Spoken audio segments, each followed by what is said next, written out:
Pemirsa Bincang Sehati, seminggu terakhir pemerintah Indonesia telah mengimbau masyarakat untuk bekerja dan belajar dari rumah sebagai respons terhadap mewabahnya COVID-19. Terbiasa dengan rutinitas di luar rumah mungkin membuat sebagian orang mengalami kendala untuk tetap produktif selama di rumah. Bagi anak-anak, belajar dari rumah bisa terasa membosankan karena berkurangnya interaksi dengan teman-teman sebayanya. Dan bagi orang tua, perlu usaha ekstra dan kreativitas agar dapat membimbing anak belajar. Apalagi jika anak mengalami rasa malas. Orang tua pun harus lebih pintar membagi waktu secara efektif dan mempelajari teknik baru dalam mengajarkan anak. Dalam situasi seperti ini juga dapat kita manfaatkan untuk membangun keharmonisan dalam keluarga. Setelah bekerja, orang tua dapat langsung melakukan kegiatan-kegiatan yang menarik dan bermanfaat seperti bercerita, bermain, atau berkebun. Orang tua juga dapat menggunakan kesempatan ini untuk lebih memperhatikan tumbuh kembang anak.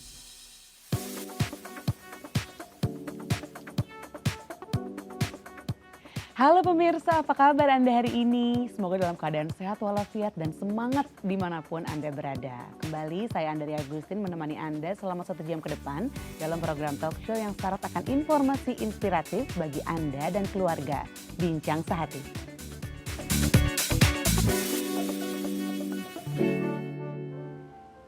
Pemirsa Bincang Sehati, mewabahnya virus corona di Indonesia membuat pemerintah pusat dan daerah mewajibkan warganya untuk bekerja, belajar, dan beribadah di rumah.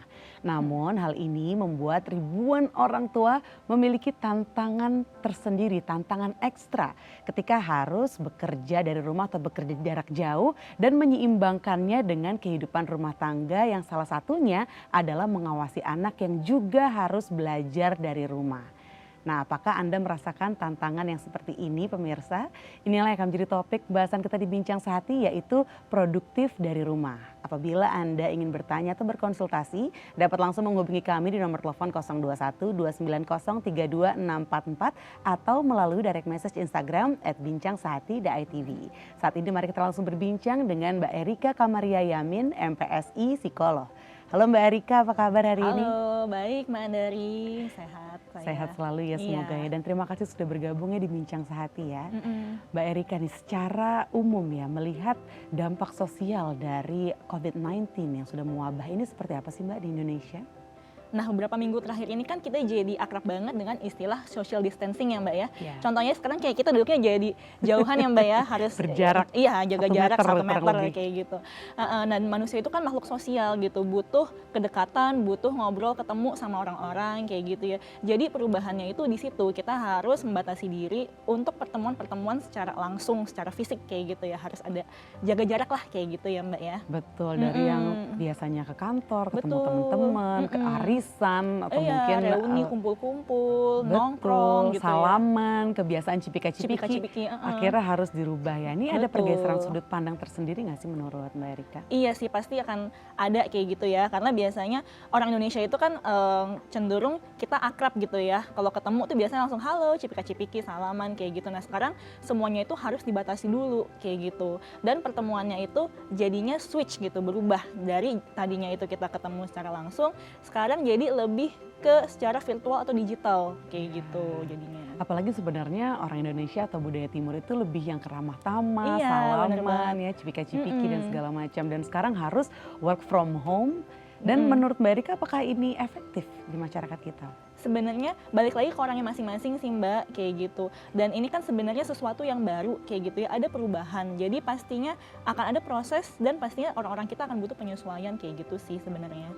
Oke, nah terus bagaimana dengan ketika kita harus menyeimbangkan nih ya antara work from home, tentunya kan situasi di rumah ini berbeda seperti di Betul. kantor ya, tantangannya juga beda, pressure-nya juga beda, dan keadaannya situasinya ini loh yang benar-benar Beda ya tidak bisa disamakan gitu dengan yang ada di kantor. Bagaimana nih menurut Mbak Erika kita menghadapi situasi seperti ini? Ya, menurut saya sih salah satu tipsnya itu adalah kita tetap pertahankan rutinitas harian kita kayak gitu. Jadi jalankan harian seperti biasa. Kalau misalnya emang biasa bangun pagi, ya kita tetap bangun pagi gitu. Jangan jadi malah bangun siang kayak gitu ya Mbak ya.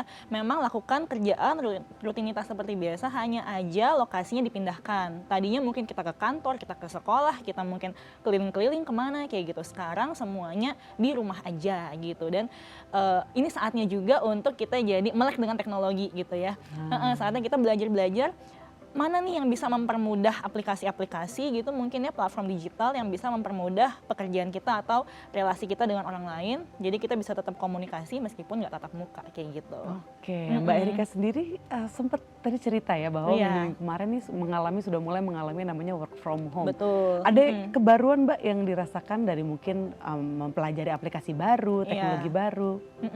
Jadinya per Kamis kemarin saya dan teman-teman di kantor itu udah work from home kayak gitu ya. Jadi sebelum memutuskan untuk work from home, kita juga udah set dulu gitu nanti komunikasinya seperti apa, via aplikasi apa kayak gitu ya. Jadi mau nggak mau kita mempelajari juga aplikasi untuk meeting online kayak gitu. Jadi yang rame-rame kita bisa ketemu gitu ya. Terus habis itu untuk saling update kerjaan kita juga udah sepakati nanti akan menggunakan aplikasi apa kayak gitu. Kerjaan-kerjaan akan kita drop di sana sehingga semua bisa saling lihat dan terupdate kayak gitu. Oke, yang paling penting itu adalah untuk kita bisa mempertahankan energi tetap produktifnya itu ya Mbak ya di rumah ya. Iya.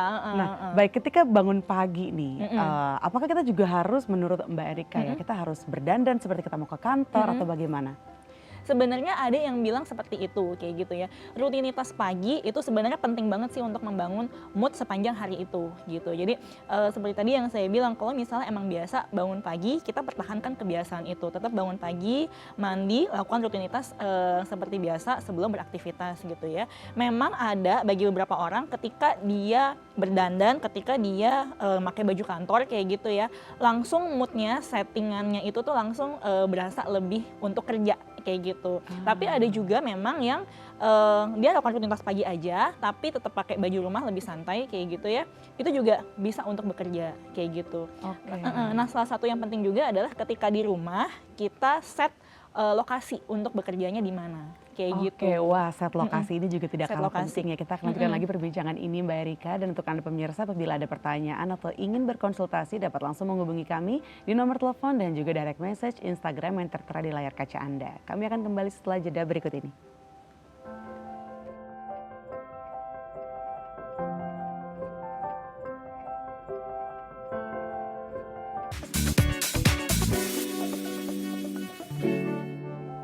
Pemirsa, kembali lagi di Bincang Sehati, kami masih membahas tentang produktif dari rumah. Apabila Anda ingin bertanya atau berkonsultasi dapat langsung menelpon kami di 021-290-32644 atau melalui direct message Instagram @bincangsehati.itv.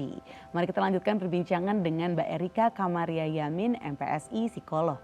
Mbak Erika lanjut lagi nih tadi ya, bahwa penting ya untuk kita mempersiapkan diri ketika harus work from home, bekerja dari rumah, supaya energinya tuh tidak menurun gitu, energi untuk produktivitasnya ya. Nah tadi pembahasannya sampai set lokasi. Iya, betul. Betapa pentingnya set lokasi, silakan Mbak Erika. Iya, jadi ketika bekerja dari rumah itu selain energinya, moodnya itu mood bekerjanya mesti dipertahankan supaya bisa produktif seperti itu. Nah tadi saya sempat mention poin 1 itu adalah rutinitas. Rutinitas ini yang harus dibangun dan dipertahankan meskipun kita dari rumah. Dan yang kedua ini adalah lokasi. Sebisa mungkin kita set di rumah di mana nih spot yang efektif untuk bekerja kayak gitu ya. Dan tiap harinya di situ aja kalau bisa jangan berubah-berubah kayak gitu. Jadi begitu kita di sana moodnya mood untuk bekerja kayak gitu. Jadi kita harus set ya, pilih salah satu lokasi. Karena kan yang mungkin agak berat itu adalah ketika di rumah tidak ada ruang kerja ya. Iya, betul. Sebenarnya memang idealnya ada satu ruangan sendiri. Tapi kalau misalnya memang tidak memungkinkan, bisa cari satu tempat yang memang ini untuk bekerja di sini nih kayak gitu. Dan sebisa mungkin berbeda dengan ruang tidur gitu. Karena kalau di ruang tidur kan mood kita kalau masuk ke sana santai, relax. Ada kasur gitu ya di situ gitu ya, yang memanggil-manggil untuk kita tidur. Goler kayak gitu ya.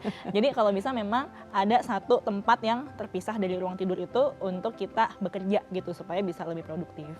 Oke, nah apabila nih sepasang suami istri begitu, dua-duanya harus work from home. Mungkin harus memilih spot yang mungkin salah satu ada yang ideal spotnya gitu di ruang kerja, tapi satu lagi harus mengalah di tempat yang lain nih. Nah, saran atau tips dari Mbak Erika ini seperti apa? Ruangannya tuh seperti apa sih yang membuat mood kita tuh bangkit gitu untuk bekerja? Oke, sebenarnya bareng-bareng sih juga nggak apa-apa sih Mbak. Jadi sekali-kali merasakan nih suami istri kerja bareng kayak gitu ya. Sebenarnya paling enak itu kalau misalnya ada meja sama kursi kayak gitu. Jadi secara postur pun kita mau bekerja itu enak kayak gitu, ada meja dan kursinya gitu. Soalnya kalau misalnya di atas kasur buka laptop atau gimana kan posturnya nggak enak dan kita akan mudah capek gitu ya. Nah itu bisa menurunkan energi atau mood bekerja tadi gitu. Oke, berarti dari postur yang menentukan Postur itu ya, menentukan, iya, kursinya, betul. mejanya, duduk kalau bisa harus tegak begitu ya. Iya, sebenarnya nggak usah Oke. tegak-tegak kayak gimana gitu ya, maksudnya santai juga boleh gitu, tapi memang dengan ada kursi meja sih itu membantu menunjang gitu. Oke, bagaimana dengan atmosfernya sendiri nih? Kan Atmosfernya ya. kalau di kantor kan kita masuk ke kantor tuh sudah ada atmosfer untuk kita bekerja gitu. Membawa itu ke rumah. Sarannya seperti apa nih Mbak? Oke, sebelum ke atmosfer, menurut saya yang perlu disoroti dan cukup penting juga itu adalah ketersediaan fasilitasnya Mbak. Kadang-kadang ketika di kantor itu kan fasilitas bekerjanya lengkap kayak gitu ya. Setiap orang misalnya sudah ada satu unit PC sendiri, jaringan internet itu ada gitu. Mau ngeprint udah ada langsung printer kayak gitu ya.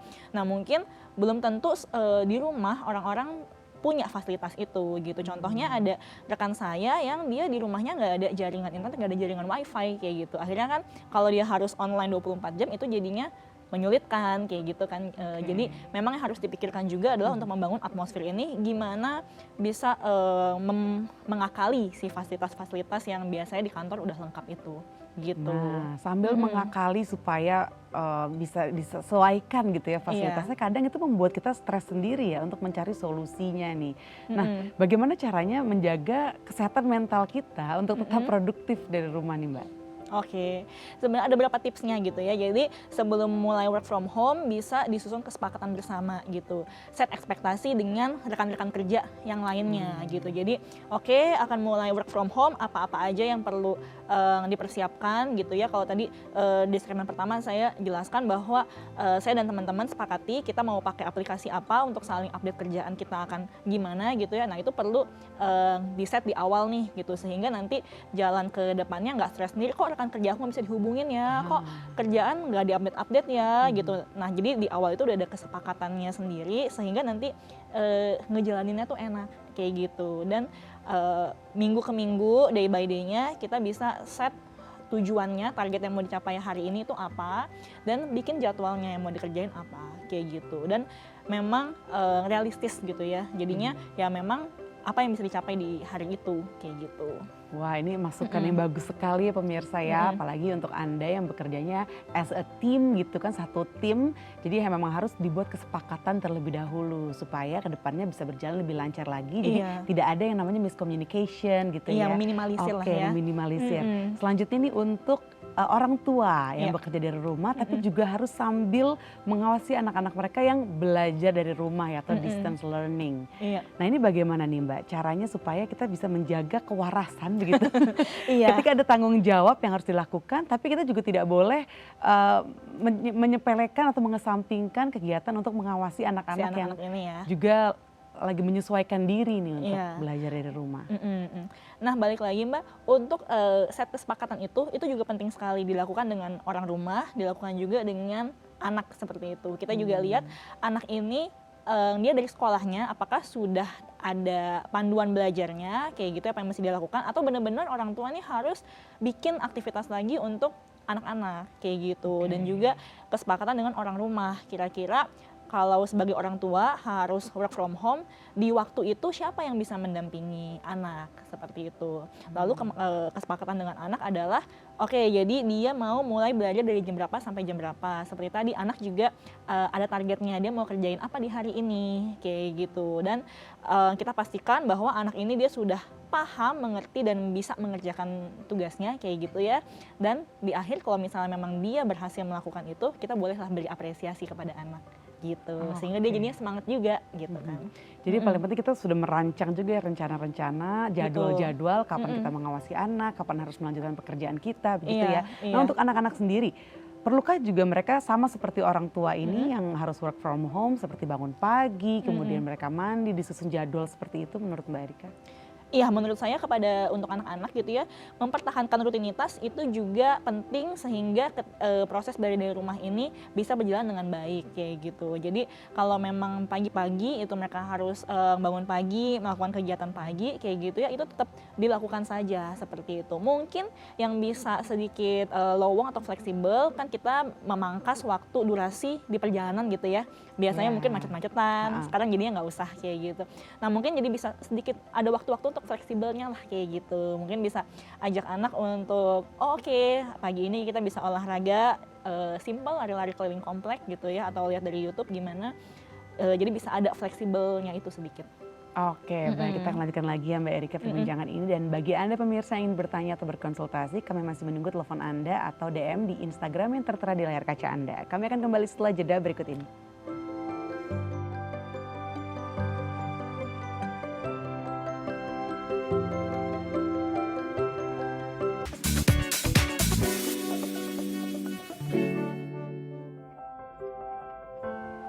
Kembali lagi di Bincang Sehati, kami masih membahas tentang produktif dari rumah. Apabila Anda ada pertanyaan atau ingin berkonsultasi, kami masih menunggu telepon Anda di 021 290 32644 atau melalui direct message Instagram @bincangsehati.itv.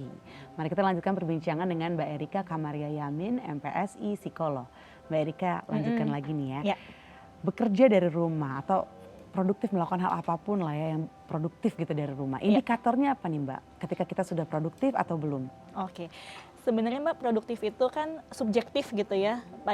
Bagi setiap orang produktif itu bisa beda-beda gitu. Misalnya kayak ada teman saya nih, dia penggemar drama Korea gitu. Jadi ketika work from home ini dia bisa sepuasnya menonton drama Korea dalam satu hari bisa habis satu season gitu. Nah itu kan produktif menurut dia kayak gitu ya. Atau ada juga teman saya yang gamer gitu, ketika di rumah dia jadi bisa malah main game dan naik level banyak gitu, produktif juga kayak gitu kan kira-kira. Nah ketika yang harus bekerja ke kantor ini biasanya tapi akhirnya harus bekerja dari rumah itu ya yang sepertinya. Iya, produktifnya gimana kayak gitu ya. Mengukurnya seperti apa? Mengukurnya itu sebenarnya tadi saya sudah mention yaitu kita bikin target gitu. Jadi bisa berupa target mingguan, habis itu dipecah ke harian kayak gitu. Jadi apa yang mau dikerjakan per hari ini, nah di akhir hari kita cek to-do list kita gitu dan centang sudah berapa banyak yang dicentang. Nah itu bisa jadi ukuran untuk produktivitas di hari itu gitu. Oke. Dari cek to-do list itu.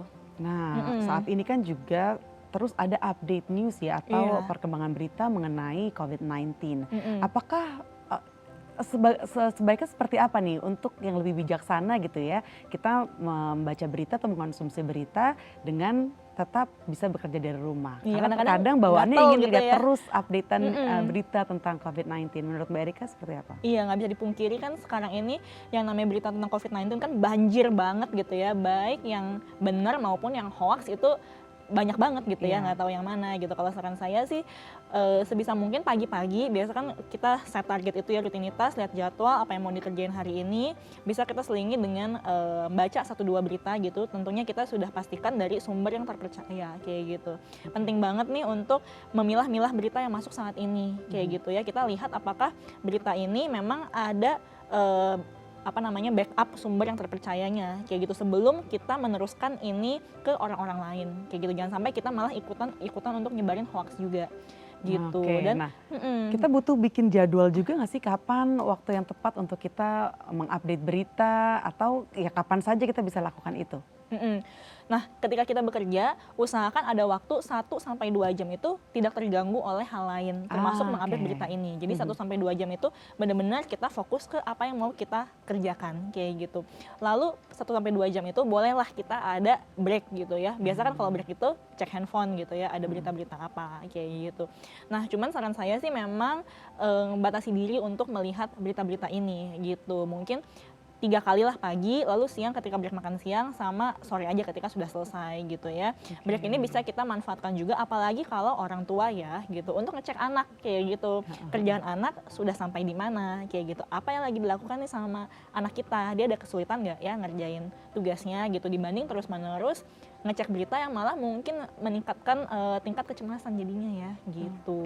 Jadi jangan dikesampingkan ya tugas kita untuk mengawasi anak-anak iya, juga. jadi terutama kelupaan untuk yang gitu sudah kan punya nanti. anak nih pemirsa. Mm-mm. Nah selanjutnya ada direct message nih Mbak di Mm-mm. Instagram kami Ya. dari @aruminat. Katanya semenjak diberlakukannya WFH, saya menjadi kurang percaya diri dengan kerjaan. Mm-mm. Biasanya kalau di kantor selalu beres dan rapi, tapi setelah dikerjakan di rumah terkadang jadi bingung karena harus diimbangi dengan mengurus anak.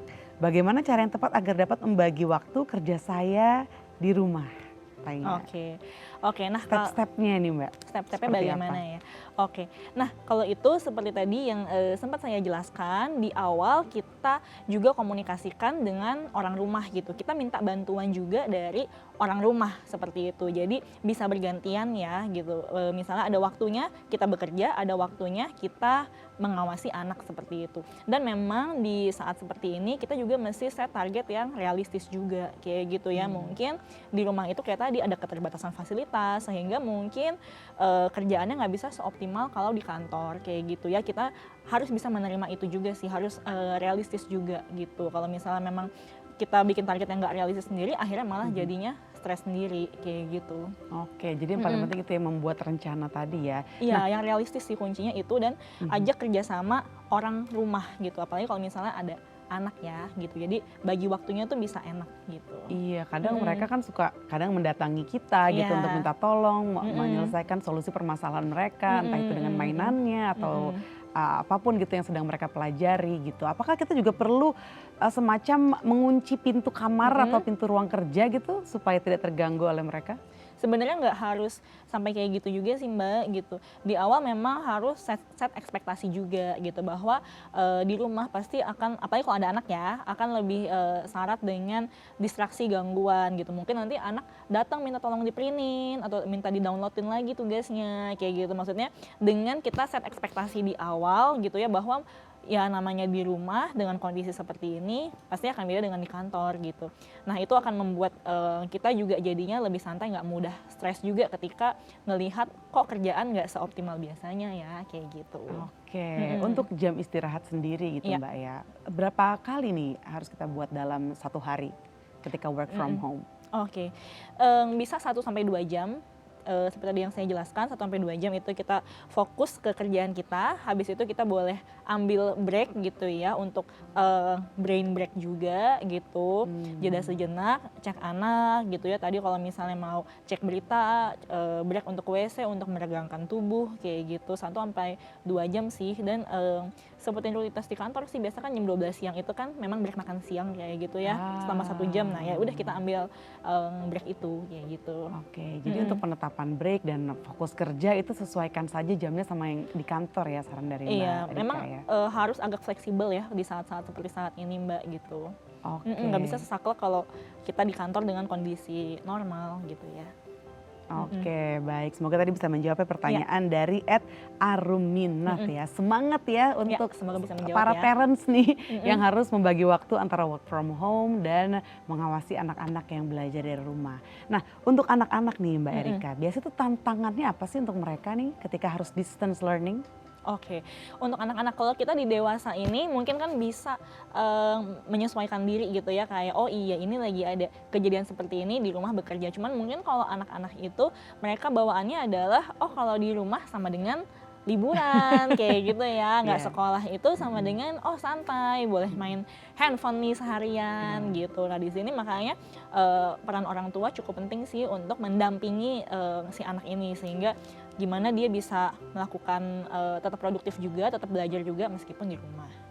Oke, baik, kita akan lanjutkan lagi ya Mbak Erika. Dan bagi Anda pemirsa yang masih ingin bertanya, Anda dapat menghubungi kami di nomor telepon 021 290 32644 atau melalui DM Instagram @bincangsehati.itv. Kami akan lanjutkan lagi setelah jeda berikut ini.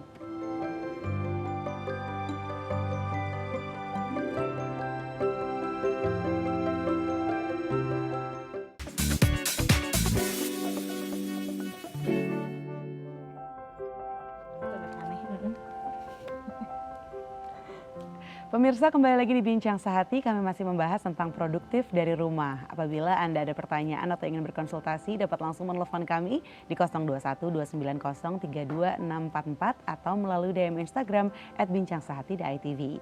Mari kita lanjutkan perbincangan dengan Mbak Erika Kamaria Yamin, MPSI Psikolog. Mbak Erika, tadi kita sudah berbincang sampai mengawasi anak yang Ya. belajar dari rumah. Mm-mm.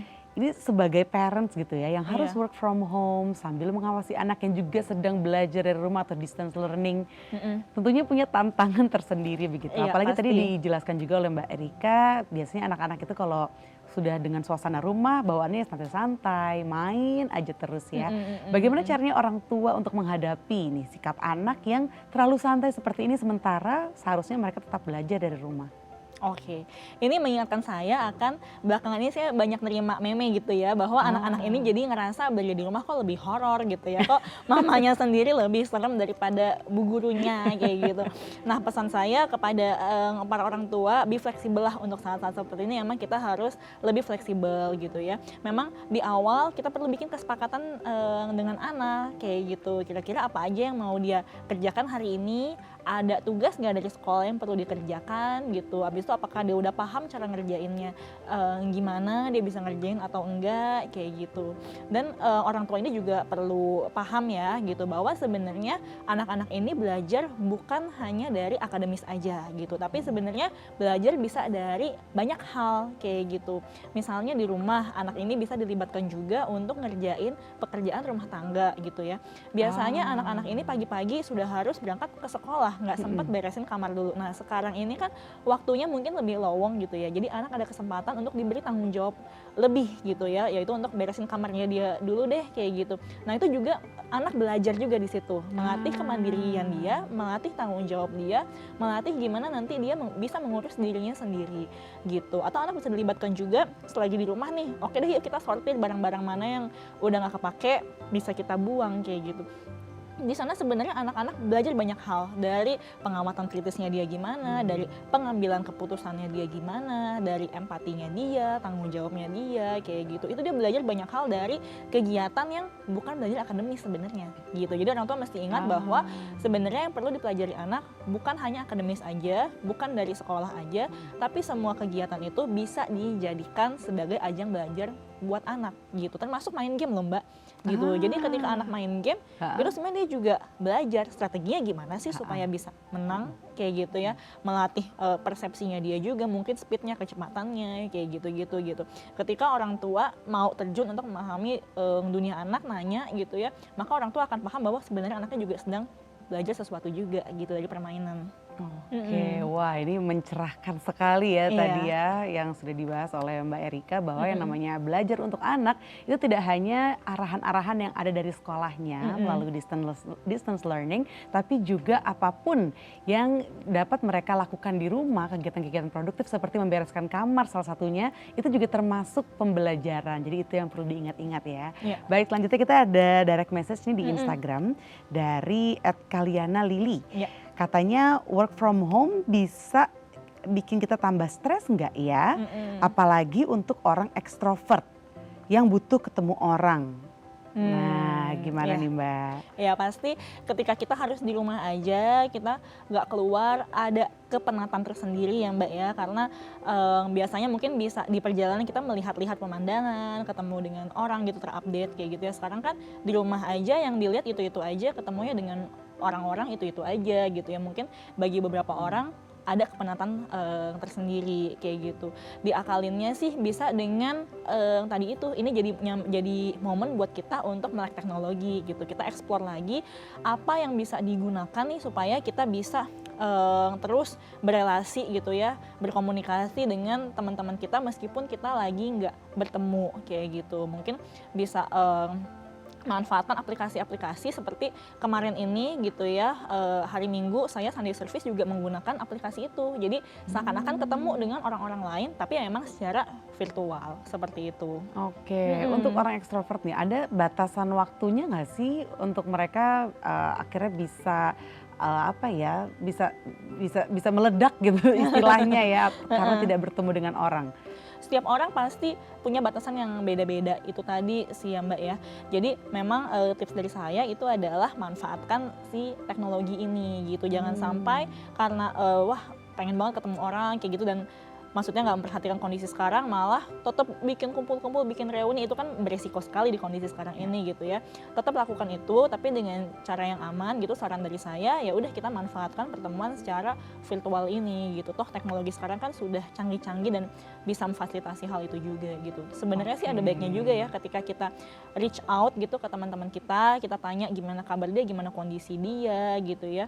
Relasi sosial itu, merasa diperhatikan itu sebenarnya bikin kita merasa bahagia, senang, dan itu bisa meningkatkan imunitas tubuh gitu. Dimana hal itu kan penting untuk saat sekarang ini gitu. Oh, ini penting ya untuk orang ekstrovert nih, khususnya Kaliana Lili tadi yang bertanya ya, karena dia mengaku seorang ekstrovert. Jadi dengan melakukan pertemuan online atau virtual itu pun juga bisa meningkatkan imunitas ya, untuk yang memang benar-benar butuh ngobrol, berbincang dengan temannya begitu. Nah, untuk pertemuan online ini Mbak, atau meeting virtual ya, yang efektif itu sebaiknya one on one saja kalau untuk pekerjaan ya? Pekerjaan ya. Atau meeting rame-rame begitu Mbak? Meeting rame-rame, tergantung jenis pekerjaannya seperti apa Mbak, dan dalam pekerjaan itu berapa orang yang terlibat di situ gitu. Kalau misalnya memang jenis pekerjaannya itu kerja kelompok gitu, teamwork kayak gitu ya, ya memang lebih efektif kalau memang semuanya dilibatkan, semuanya tahu dan terupdate mengenai status dari proyek itu sendiri sudah sampai mana kayak gitu. Karena kan kalau namanya kerja kelompok pasti semua punya perannya kayak gitu ya. Tapi kalau misalnya memang hanya untuk koordinasi, misalnya update gitu ya, kita lapor ke atasan gitu, atau mungkin hal-hal yang butuh pembahasan lebih detail kayak gitu ya, mungkin one on one itu lebih enak gitu ya. Jadi memang tergantung jenis pekerjaannya dan tergantung sama timnya itu ada berapa banyak, seperti itu. Apa yang mau didiskusikan sih kayak gitu Mbak. Oke, ini penting juga ya Mbak, karena ada beberapa jenis pekerjaan yang membuat para pekerjanya itu stres begitu ketika membahasnya ya. Nah, sedangkan stres ini kan juga tidak bagus ya untuk sistem imun ya. Apa yang harus dilakukan untuk menyeimbangkan nih antara work from home yang mau tidak mau walaupun situasinya di rumah tapi tetap membahas pekerjaan yang terkadang membuat stres, dengan kita meningkatkan gitu imunitas kita dan juga merilis stres tersebut. Oke, jadi lebih gimana mengatasi stres ketika lagi di work from home ini ya Mbak ya. Iya. Nah, stres ini memang perlu banget sih kita atasi, apalagi kondisi seperti ini dengan mewabahnya virus corona ini gitu ya. Mungkin ada kecemasan sendiri, itu pengaruh juga ke tingkat stres gitu. Memang penting banget untuk dirilis gitu. Salah satu yang bisa dilakukan tuh antara lain yang simple sih adalah relaksasi sih Mbak gitu. Jadi mungkin sehari-hari bisa cari waktu gitu ya untuk relaksasi, mungkin awal ketika sebelum memulai pekerjaan, jadi state of mind kita nih sudah tenang, sudah relax, ketika bekerja juga jadinya lebih enak gitu ya. Dan sore hari ketika sudah bekerja gitu, jadi kita kembali relaksasi juga supaya state of mind-nya juga udah santai dan relax juga, udah lepas dari kerjaan gitu kalau di sore hari gitu ya. Atau poin kedua tadi selain relaksasi adalah bisa juga dengan reach out ke teman-teman kita gitu. Istilah populernya sih curhat gitu ya. Kita menceritakan apa yang kita rasakan, apa yang kita pikirkan. Biasanya itu akan bisa bikin lebih lega sih Mbak gitu, lebih santai. Wah, ini tepat sekali ya. Jadi untuk pemirsa yang mungkin butuh curhat atau merilis stresnya, bisa dengan menghubungi kami loh ya di 0212903244 atau melalui DM Instagram @bincangsehati.itv. Saat ini mari kita saksikan bersama tips cegah corona di rumah. Selamat menyaksikan.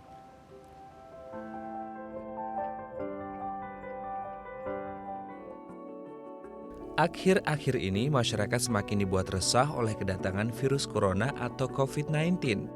Hal ini pasti membuat orang tua khawatir. Lalu apa yang harus dilakukan orang tua di rumah untuk mencegah virus corona? Berikut ini beberapa hal yang bisa Anda lakukan untuk menjaga kesehatan anggota keluarga Anda. Mencuci tangan adalah cara yang mudah, murah, dan efektif untuk mencegah penyebaran virus.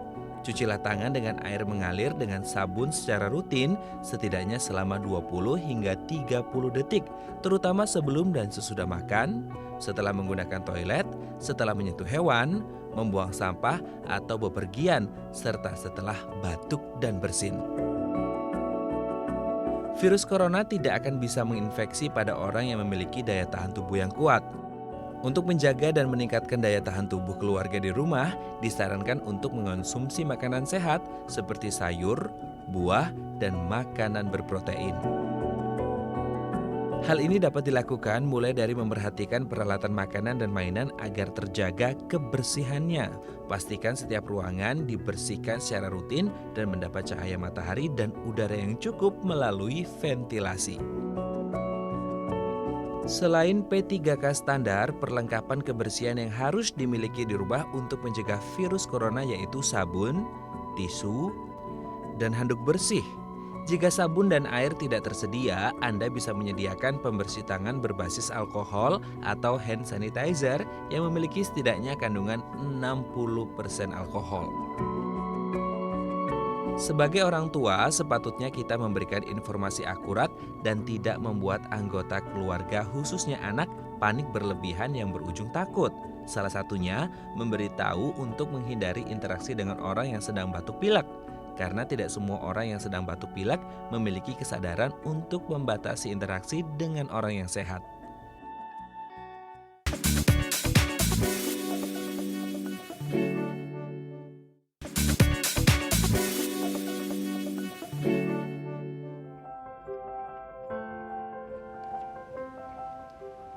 Pemirsa, kembali lagi di Bincang Sehati, kami masih membahas tentang produktif dari rumah. Apabila Anda masih ada pertanyaan atau ingin berkonsultasi, kami masih menunggu telepon Anda di 021-290-32644 atau melalui DM Instagram @bincangSehati.itv. Tadi kita sudah juga memberikan tayangan tentang tips cegah corona di rumah yang semoga bisa bermanfaat untuk Anda. Kita tidak lupa ya untuk mengupdate terus dan mengingatkan untuk kita sama-sama waspada menghadapi virus corona COVID-19 ini. Kita lanjutkan lagi perbincangan dengan Mbak Erika Kamaria Yamin, MPSI Psikolog.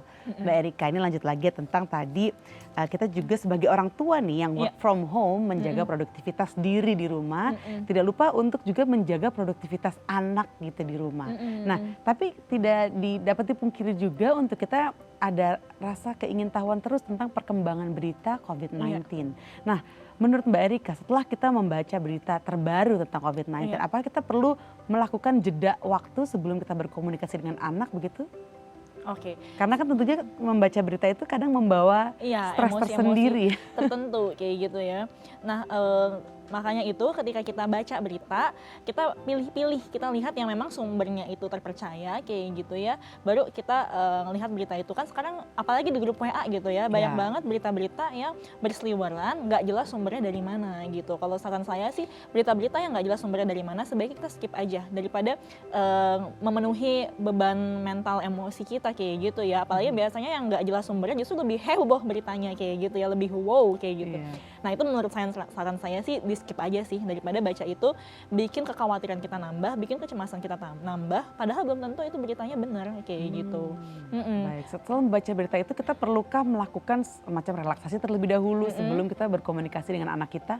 Oke, kita bisa tarik nafas dulu gitu, tergantung bagaimana berita ini mempengaruhi kita kayak gitu ya. Kalau memang berita ini membawa pergolakan emosi yang cukup intens kepada kita gitu ya, kita bisa relaksasi dulu, tarik nafas dulu sebelum ngomong sama anak gitu ya, sehingga moodnya nggak kebawa gitu. Dan perlu diperhatikan juga gitu ketika ngomong sama anak, kita edukasi anak memang senetral mungkin gitu ya. Maksudnya kita jelaskan bahwa memang sedang ada wabah corona ini, COVID-19 kepada anak, kita sekarang jadi mesti jaga kesehatan gitu, kita mesti di rumah aja, kita mesti lebih jaga kebersihan kayak gitu ya. Sejauh itu sih gitu, tapi hati-hati jangan sifatnya sampai menakut-nakuti gitu kepada anak gitu ya, karena nanti anak juga malah bawaannya jadi stres gitu, kepikiran juga, nggak bagus juga bagi perkembangan mentalnya dia, seperti itu.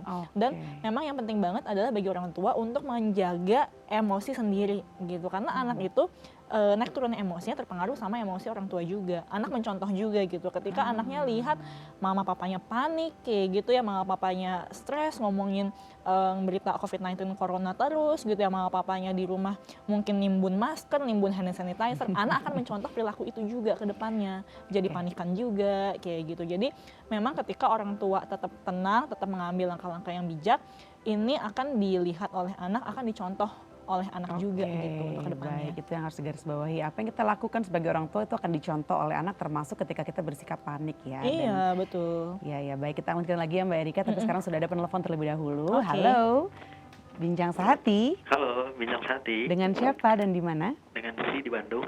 Dengan? Budi di Bandung. Oh, Budi di Bandung. Silakan Mas Budi. Ya, saat ini kan saya sebagai seorang mahasiswa ya, mahasiswa semester 4 sedang banyak tugas juga nih di luar untuk tugas mingguan. Nah, karena adanya peraturan WFH ini kan, jadi saya kadang tuh keteteran untuk mengerjakan tugas yang deadline, jadi kadang tuh nggak bisa terbackup. Nah, cuma kalau udah di rumah gini kan saya juga kan kemana-mana jadi sulit mencari referensi juga sulit, dan kebanyakan tugas-tugas itu kan memang harus tugas lapangan. Nah, apa sih yang harus saya lakukan nih agar semua tugas dapat dikerjakan dengan sesuai dengan ritmenya, sesuai dengan momen seperti ini? Oke, wah ini terbentur Iya. dengan deadline yang biasanya harus dilakukan dengan mencari informasi di luar rumah. mengambil tapi data sekarang, ya, data iya, lapangan mengambil gitu data. ya. Mungkin ada pertanyaan terlebih dahulu kepada penelpon, Mbak Erika. Oke, ini maksudnya harus ngambil data ke lapangan, tapi sekarang terbentur dengan adanya kebijakan di rumah aja, jadi susah untuk turun seperti itu ke lapangan Iya. ya. Oke, Oke, baik. Iya. Terima kasih kalau gitu Mas Budi di Bandung, kita akan mencoba menjawabnya ya. Oke. Oke, Iya. silakan Mbak Erika. Iya, saran saya sih ini bisa dikomunikasikan dulu. Ini kan mahasiswa ya, komunikasikan dengan dosen pembimbingnya gitu. Pasti kampus-kampus, universitas-universitas juga sudah melihat hal ini dan pasti akan mengambil langkah-langkah yang menyesuaikan dengan kondisi sekarang gitu. Kita lihat aja ada wacana-wacana bahwa ujian nasional itu kan juga akan dipending seperti itu kan. Jadi pemerintah memang concern sekali dengan isu ini kayak gitu. Jadi saran saya sih bisa dikomunikasikan dulu dengan dosennya, dengan dosen pembimbing, jelaskan kondisi yang ada sekarang sehingga tidak memungkinkan untuk bisa turun ke lapangan dan ngambil data seperti itu ya. Mungkin yang bisa dilakukan adalah mencoba untuk mengumpulkan data yang bisa dicari secara online gitu. Misalnya mengumpulkan jurnal-jurnal penelitian untuk melengkapi argumentasi atau latar belakang di tugasnya ini gitu ya. Atau memang ketika sudah ketemu dengan narasumbernya dan misalnya perlu wawancara gitu, bisa diatur juga wawancaranya via online kayak gitu, via video call, mungkin video conference gitu. Jadi coba diakalin dulu gitu. Satu, coba diskusi dulu dengan dosen dan pihak universitas tadi. Yang kedua adalah bisa cari sumber data-data berita secara online, jurnal-jurnal ilmiah kayak gitu ya. Dan yang ketiga, coba akalin kalau misalnya ketemu dengan narasumber, possible nggak dilakukan wawancara itu secara online kayak gitu. Oke, baik. Jadi maksimalkan dulu apa yang bisa dilakukan Betul, dari apa yang rumah bisa ya, dilakukan, termasuk iya. mungkin berkomunikasi dengan narasumber via online atau mungkin mencari data-datanya lewat internet ya. Ya, Semoga tadi bisa menjawab pertanyaan dari Budi di Bandung ya. Selanjutnya nih Mbak Erika, Ya. tentang menjaga mental anak di rumah Mental supaya anak di tidak stres gitu. Iya. Ketika mereka harus beradaptasi dengan yang namanya distance learning. Apa saja yang bisa dilakukan orang tua nih Mbak? Oke, supaya anak sendiri nggak stres ya. Ya. Ya, nah yang perlu diingat oleh orang tua ini kan memang mungkin akhirnya jadi panik gitu ya, kelabakan karena nggak biasa untuk ngajarin anak di rumah. Biasa kan tuh kerjaannya si bapak ibu guru kayak gitu kan gitu. Nah jadi memang saya lihat ada beberapa tipe orang tua yang jadinya sangat ambisius gitu. Anaknya harus jadi anaknya ketika di rumah belajarnya lebih heboh daripada ketika dia di sekolah kayak gitu ya. Tidak bisa melihat ada kesalahan sedikit gitu ya yang Iya, atau dilakukan anaknya anak ya. nggak bisa nyantai sedikit gitu kok. Udah main-main kok udah santai kok nggak bikin PR, orang tua jadi panik gitu. Nah saran saya sih yang pertama dan cukup penting, jangan sampai orang tuanya yang jadi sumber stres buat anaknya, karena tadi itu mungkin terlalu ambisius gitu ya. Jadi orang tua juga kita cukup realistis lah dengan kondisi yang ada seperti sekarang ini. Dan kita juga harus lebih fleksibel ya, mungkin di rumah jam belajar anak tidak sepanjang di sekolah kayak gitu kan ya. Dan keywordnya tadi itu, bahwa sebenarnya segala sesuatu yang dilakukan oleh anak itu juga bisa menjadi proses belajar buat anak. Jadi nggak cuma ketika anak mantengin buku pelajaran itu belajar, nggak juga loh. Ketika anak itu dia membantu pekerjaan rumah gitu ya, dia melakukan aktivitas-aktivitas di rumah, itu sebenarnya juga bisa menjadi proses pembelajaran buat si anak sendiri kayak gitu. Jadi nggak cuma dari akademis aja sebenarnya. Nah selanjutnya peran olahraga nih Mbak, untuk kita tetap produktif dari rumah, baik itu work from home atau distance learning, school from home gitu ya. Nah ini bagaimana nih Mbak? Ya olahraga sih memang penting banget ya. Selain memang untuk bisa merilis stres juga gitu, olahraga itu kan memang digaungkan terus untuk menjaga imunitas tubuh kita juga di kondisi seperti sekarang ini gitu ya. Jika memang bisa dikerjakan, ini akan baik sekali sih gitu. Dari yang sesederhana mungkin kalau rumahnya itu di komplek perumahan gitu ya, bisa lari keliling komplek gitu. Kemarin saya lihat ada beberapa rekan-rekan yang akhirnya sama keluarganya gitu ya, karena lagi di rumah aja, mereka jadi punya kesempatan buat jalan keliling komplek kayak gitu, santai, kena matahari juga gitu kan, jadinya kan fresh juga. Tapi kalau misalnya memang tempat tinggalnya nggak bisa untuk keluar-keluar seperti itu ya, kita bisa manfaatkan lagi fasilitas internet gitu seperti YouTube gitu kan, atau aplikasi-aplikasi. Sekarang banyak banget sih aplikasi olahraga-olahraga yang bisa diikutin gitu ya. Saya sendiri juga pernah coba sih, dan di YouTube juga video-video mau olahraga apa nih, mau Zumba, mau combat apa segala macam, itu juga banyak banget gitu. Kita tinggal pilih aja mau yang mana, kita bisa ikutin kayak gitu. Oke, itu berpengaruh ya terhadap semangat untuk produktif ya di Iya, itu berpengaruh dalam sih work gitu. from home. Bikin tubuh lebih fresh juga gitu, dan pentingnya juga sih buat imunitas ini juga sih gitu. Oke. Nah, perlukah khususnya untuk yang sudah punya anak nih ya, Iya. sebagai orang tua kita mengajak anak kita untuk olahraga bersama?